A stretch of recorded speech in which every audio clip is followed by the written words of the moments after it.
Judges chapter 1. After the death of Joshua, the Israelites asked the Lord, which of our tribes should attack the Canaanites first?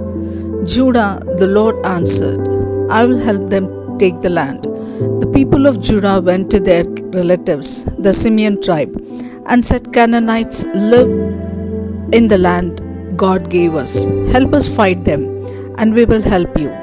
Troops from Simeon came to help Judah. Together they attacked an army of 10,000 Canaanites and Perizzites at Bezek. And the Lord helped Judah defeat them. During the battle, Judah's army found out where the king of Bezek was, and they attacked there. Bezek tried to escape, but soldiers from Judah caught him.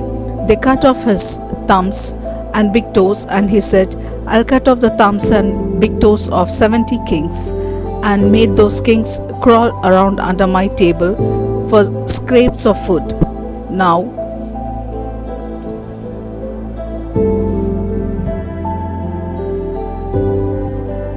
God is paying me back.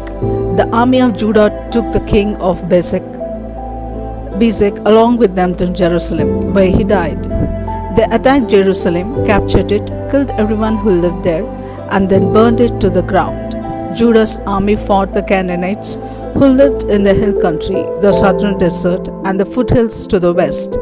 After that, they attacked the Canaanites who lived at Hebron, defeating these clans called Shishai, Ahiman, and Talmai. At that time, Hebron was called Kiriath Arba.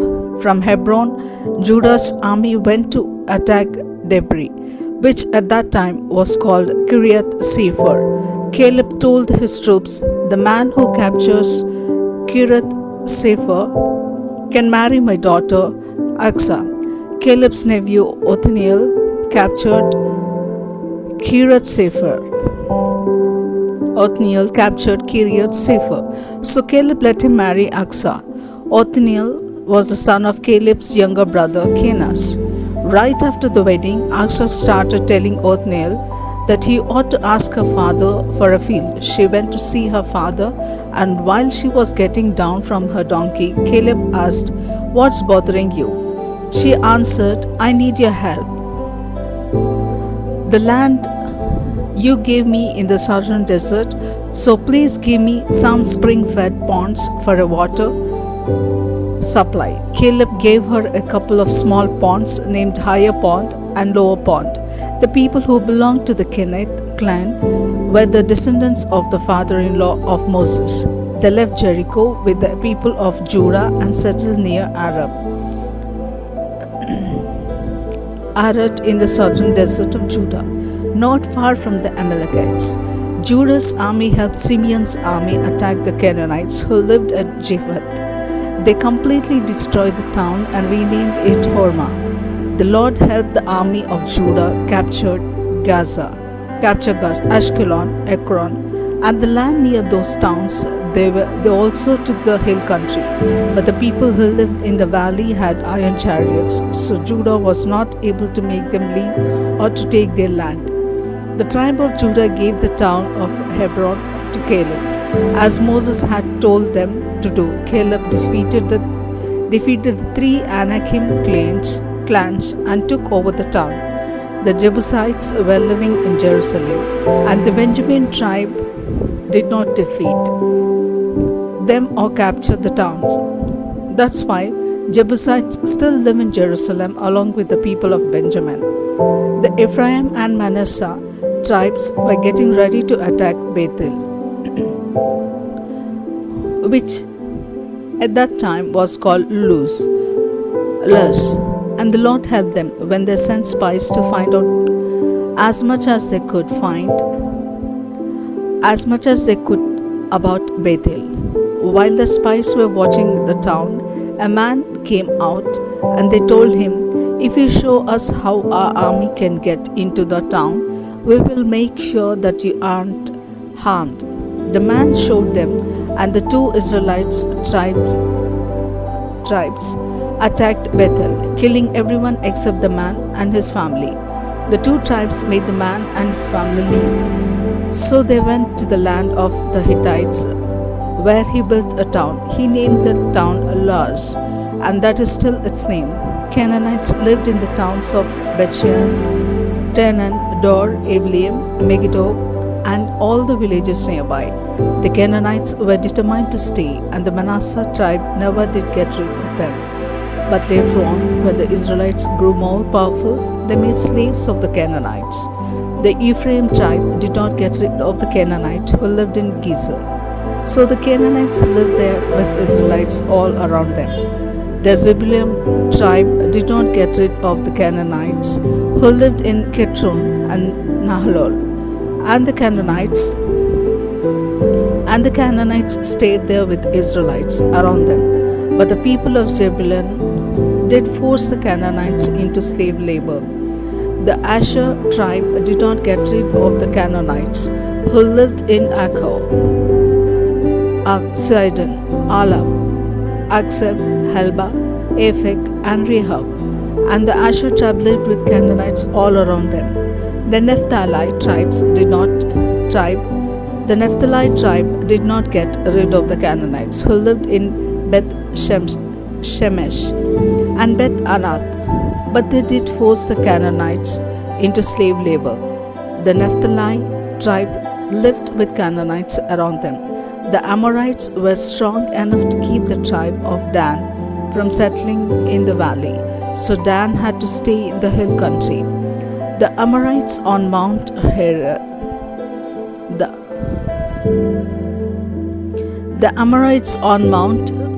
Heres and in the Amorite on Heres and in Aijalon and Shalbim were also determined to stay. Later on, as Ephraim and Manasseh grew more powerful, they forced those Amorites into slave labor. The old Amorite-Edomite border used to go from Selah through Scorpion Pass into the hill country. Judges chapter 2. The Lord's angel went from Gilgal to Bochim and gave the Israelites this message from the Lord. I promised your ancestors that I would give this land to their families, and I brought your people here from Egypt. We made an agreement that I promised never to break, and you promised not to make any peace treaties with the other nations that live in the land. Beside that, you agreed to tear down the altars where they sacrificed to their idols, but you didn't keep your promise, and so I'll stop helping you defeat your enemies. Instead, they will be there to trap you into worshipping their idols. The Israelites started crying loudly, and they offered sacrifices to the Lord. From then on, they called that place crying. Joshua had been faithful to the Lord, and after Joshua sent the Israelites to take the land they had been promised, they remained faithful to the Lord until Joshua died. At the age of 110, he was buried on his land in Timnath Heres, in the hill country of Ephraim, north of Mount Gaash. Even though Joshua was gone, the Israelites were faithful to the Lord during the lifetime of those men who had been leaders with Joshua and who had seen the wonderful things the Lord had done for Israel. After a while, the people of Joshua's generation died, and the next generation did not know the Lord or any of the other things he had done for Israel. The Lord had brought their ancestors out of Egypt, and they had worshipped them. But now the Israelites stopped worshipping the Lord and worshipped the idols of Baal and Astarte, as well as the idols of other gods from nearby nations. The Lord was so angry at the Israelites that he let other nations raid Israel and steal their crops and other possessions. Enemies were everywhere, and the Lord always let them defeat Israel in battle. The Lord had warned Israel he would do this, and now the Israelites were miserable. From time to time, the Lord would choose special leaders known as judges. These judges would lead the Israelites into the battle and defeat the enemies that made raids on them. In years gone by, the Israelites had been faithful to the Lord, but now they were quick to be unfaithful and to refuse even to listen to these judges. The Israelites would disobey the Lord, and instead of worshipping Him, they would worship other gods. When enemies made the life miserable for the Israelites, the Lord would feel sorry for them. He would choose judges and help the judges rescue Israel from its enemies. The Lord would be kind to Israel as long as the judge lived. But afterwards, the Israelites would become even more sinful than their ancestors had been. The Israelites were stubborn. They simply would not stop worshipping other gods or following the teaching of other religions. The Lord was angry with Israel and said, "The Israelites have broken the agreement I made with their ancestors. They won't obey me, so I'll stop helping them defeat their enemies." Israel still had a lot of enemies when Joshua died, and I'm going to let those enemies stay. I'll use them to test Israel, because then I can find out if Israel will worship and obey me as their ancestors did. That's why the Lord had not let Joshua get rid of all those enemies' nations right away. Judges chapter 3. And the Lord had another reason for letting these enemies stay. The Israelites needed to learn how to fight in war, just as their ancestors had done. Each new generation would have to learn by fighting the Philistines and their 5 rulers, as well as the Canaanites, the Sidonians, and the Hivites that lived in the Lebanon mountains from Mount Baal Hermon to Hamath Pass. Moses had told the Israelites what the Lord had commanded them to do, and now the Lord was using these nations to find out if Israel would obey. But they refused, and it was because of the Canaanites, Hittites, Amorites, Perizzites, Hivites, and Jebusites who lived all around them. Some of the Israelites married the people of these nations, and that's how they started worship foreign gods.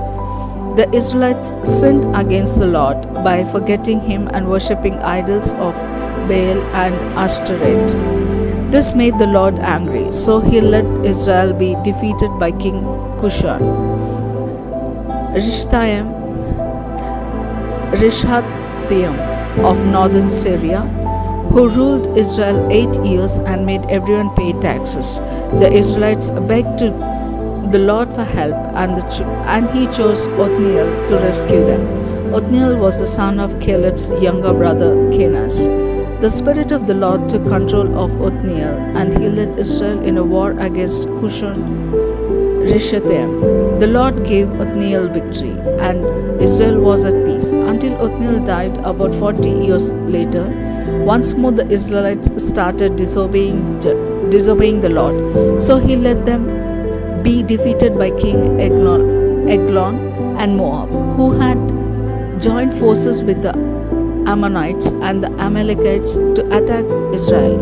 Eglon and his army captured Jericho. Then he ruled Israel for 18 years and forced the Israelites to pay heavy taxes. The Israelites begged the Lord for help, and the Lord chose Ehud from the Benjamin tribe to rescue them. They put Ehud in charge of taking the taxes to King Eglon. But before Ehud went, he made a double-edged dagger. Ehud was left-handed, so he strapped the dagger to his right hand, where it would be hidden under his robes. Ehud and some other Israelites took the taxes to Eglon, who was a very fat man. As soon as they gave the taxes to Eglon, Ehud said it was time to go home. Ehud went with the other Israelites as far as the stages at Gilgal. Then he turned back and went upstairs to cool room, where Eglon had his throne. Ehud said, "Your Majesty, I need to talk with you in private." Eglon replied, "Don't say anything yet." His officials left the room, and Eglon stood up as Ehud came closer. Ehud said, "Officials left the room." Ehud came closer. Yes, Ehud said, I have a message for you from God. Ehud pulled out the dagger with his feet hand and showed it so far into Eglon's stomach that even the handle was buried in his fat. Ehud left the daggers there.